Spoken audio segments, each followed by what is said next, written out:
Hello and welcome back to the Homestead Shenanigans channel. It's been a while since I've done a video. As you can see, winter has arrived and we have a lot. We have several feet of snow that's happened over the last couple of months. And I'm just shooting this short little intro, and I will talk to you once I'm back inside.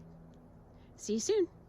Hello everyone, and we are back inside where it's a lot warmer. Right now, although the sun is shining, it's about -8 Celsius, so about 17 degrees outside, which is a lot warmer than earlier this morning. We were -19. I think that's -2 Fahrenheit. I had to look it up. My conversion is not quite there. So anyway, we're going to have tea with Caroline, sitting inside the cozy camper, because a couple weeks ago I decided to be the crazy lady and go roller skating, and this happened. Yeah, so what do you do on the homestead when you break yourself?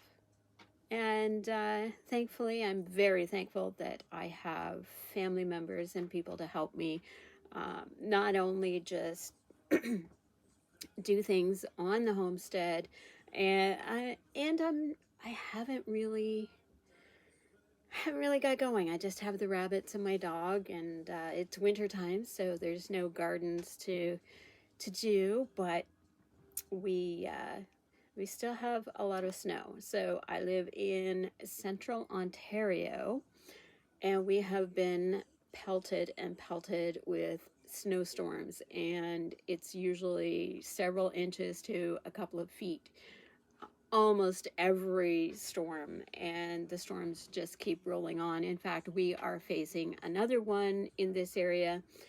It's coming up from the States. Thank you guys. You really didn't need to share. We had enough of our own. And they're talking up to about 40 centimeters in my area, which I can't remember exactly, but we're probably facing another foot of snow.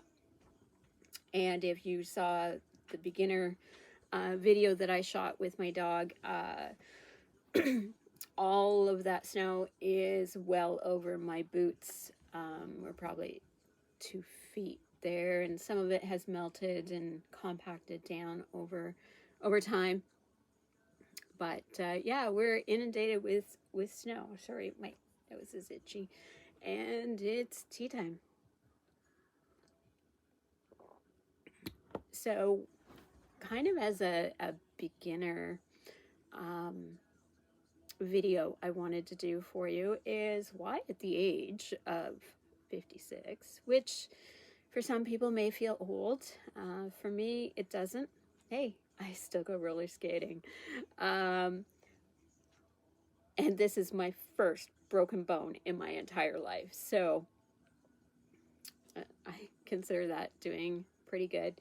But why have I decided to homestead? A lot of people of my age, they're looking at retiring, settling down, and just starting to enjoy life. Kids are out of the house, grandkids are around, but you don't have to live with them, for the most part. People are looking at not doing so much, outside work. They're cutting back on, they might be moving to condos and taking up some travel time, And while that appeals to me, I wanted out of the city for many reasons. Sorry, I had to cough. It's quite dry in here, just to keep the condensation down in the cozy camper. So for me, I wanted out of the city. I've been wanting out of the city for probably about 10 years. I wanted a place to be able to grow vegetables and have some animals, and you can't exactly do that. I was in a townhouse condo, so I did have a little bit of space, but there was no sunlight. The trees in behind just blocked almost all the sunlight I would get. If I was lucky, maybe an hour or two. And it just wasn't enough to grow much. So I'm fortunate that family were willing to let me put a camper on their property, and now it's the start. So brand new. I do have the rabbits that will be, they are a meat rabbit breed. They're really pretty, the silver foxes, if you saw the very first video where I showed them. And this might not be a life that other people my age, or even at any age, want, but it's a life that I want. I spent 18 years growing up with my parents, and we had almost 50 acres that I could play on. And we had everything. We had chickens and ducks and goats and cows and pigs, and I had a pony, and my sister and her husband at the time, they had a couple of horses. So, and we had acres and acres of garden. My dad liked to stay busy. He worked a full-time job, but he would come home, have a bit of a nap, and get it right out on the tractor and decide to make another garden. Every year, he just kept adding more and more gardens. And I kind of missed that. I don't have a tractor, so I'm not going to be building acres and acres of gardens, but I do want to grow some of my own food. Some food for the rabbits, so I'm not as dependent on the feed store. I want to increase my rabbit herd, and I want to get some chickens and ducks. And one of my family members, she wants to get some goats. Now, I'm not sure what she wants for the goats, whether just, pets or milk goats or meat goats, but we'll see how that goes. Right now, there is almost no infrastructure for farm life on the property, and it's not a big property. Whoa, I can't even speak. It's not a big property. It's only about just over 5 acres, and there are some difficulties with building because there's some, let's call it, not quite marshy, but soft areas that would need a lot of fill to be able to build some buildings. So there's going to be some challenges, and this homestead is going to be slow in starting. It's easy enough to just go buy some chickens to start raising chickens, but if you don't have any place to put them, it's not going to go well. And yeah, when they're cute little chicks that aren't any bigger than that, it doesn't take long for them to outgrow, say, a little brooder, and they really need to be kept warm until they get their feathers. And I forgot my train of thought there. Anyway, yeah, chickens need to be kept warm, so they need a brooder, they need a heat source until they're able to go into an outdoor hutch or chicken coop. After that, they're fine, and they can withstand the winters, even here in Canada, where it can get quite cold. As long as you have a coop and you follow the proper sizing for the flock of chickens that you have. I don't think when I was growing up we ever lost any chickens to the cold. We usually had 20 to 30 chickens, and we did the deep litter method. So you just keep adding bedding And as it decomposes inside the coop, it releases some heat. So, yeah, our chickens never had an issue with the cold. If the chickens are raising their own, if they've gone broody and they're raising their own babies, which usually doesn't happen in the winter, but if it did, the heat from the moms would keep the babies warm until they were old enough to um, survive on their own. I do remember we still had heat lamps, even in the cold. Even when the chickens were full grown, we would have heat lamps in there, just on the safe side. If they felt they were getting cold, they could move closer to the heat lamps and keep themselves warm. So to continue on, why, besides wanting to get back to the country, wanting to have my own animals, I want to know where my food is being grown. If you pay attention to the news, there are so many issues with, even if you were vegetarian, which I am not,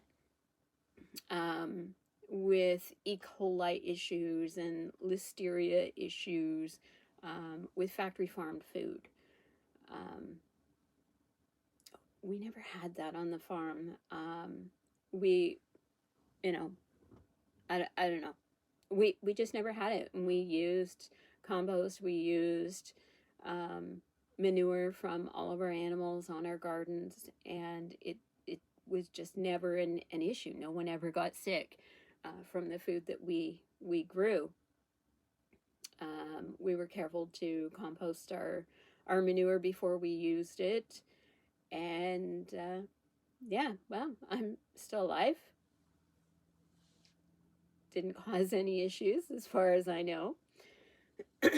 So aside from raising animals, moving here is a lifestyle design. I wanted less people to deal with. There were, in my neighborhood, there were starting to be a lot more issues. And actually, a couple weeks after I moved here, my former next door neighbor had someone peeking in her windows, and, checking her door and seeing if they were home. And I know, although they have not had that problem, there are problems in the city that I left. And I think it's right across the board. It's all the cities. So you either have to upgrade your security or something, or like me, you leave. Now, it's not perfect here. It helps that there are quite a few people that live on this property, and people are coming and going at all hours of the day. So anyone who was watching the property, there's really no pattern of when someone is here, when someone is awake or asleep, or when someone is out on the property. One of the people works shift work, so it the pattern changes regularly for pretty much everyone. And there's one person who has difficulty sleeping, so they're out walking their dog. And that's another thing. There are several dogs on the property that can be scary looking. Will they do anything? Maybe. Maybe not. But I wouldn't want to chance it, because there's one big boy that he's pretty scary looking. And he doesn't like strangers. So, yeah, lifestyle design. I like being in the country. It's quieter. I can hear the birds. I'm not listening to sirens multiple times a day. The odd time, and I kind of worry about what's happening for the person that has had to call for emergency services. And I wanted a quieter place to think, just walk, the trails are not far from here, and right now they're kind of busy because the snowmobiles are on them. But once the spring happens, the snowmobiles are off, and there's not that many people that travel on those trails.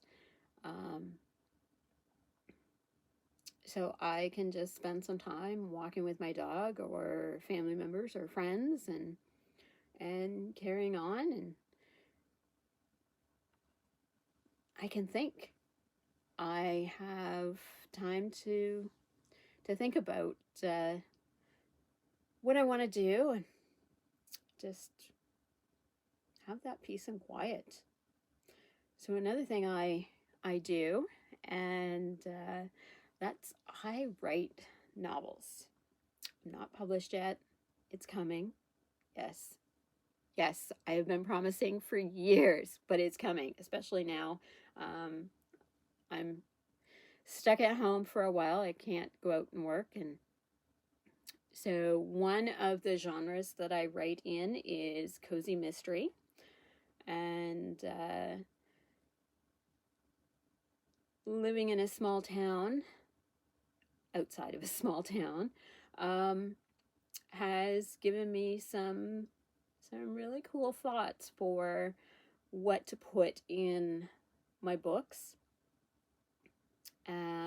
Because cozy mysteries almost always happen in a small town or a small village within a bigger city, but I'm saying a lot. Yeah, I'm hoping these videos get better as we carry on.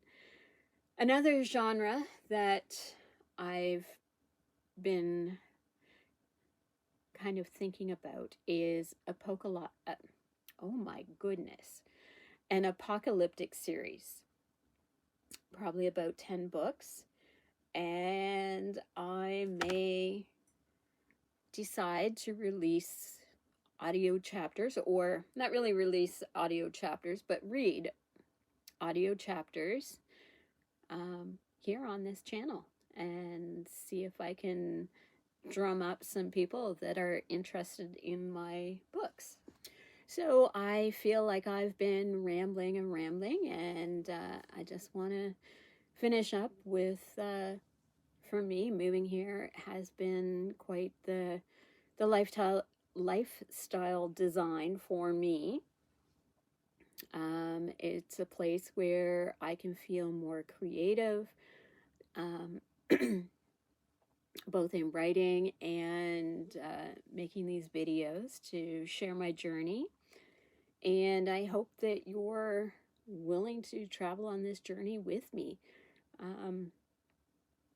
If you are, then like, comment, subscribe, so you hit the notification buttons, and then you can get notified next time I put out a video. Thank you for watching.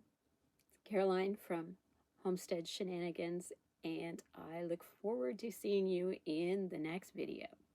Ciao.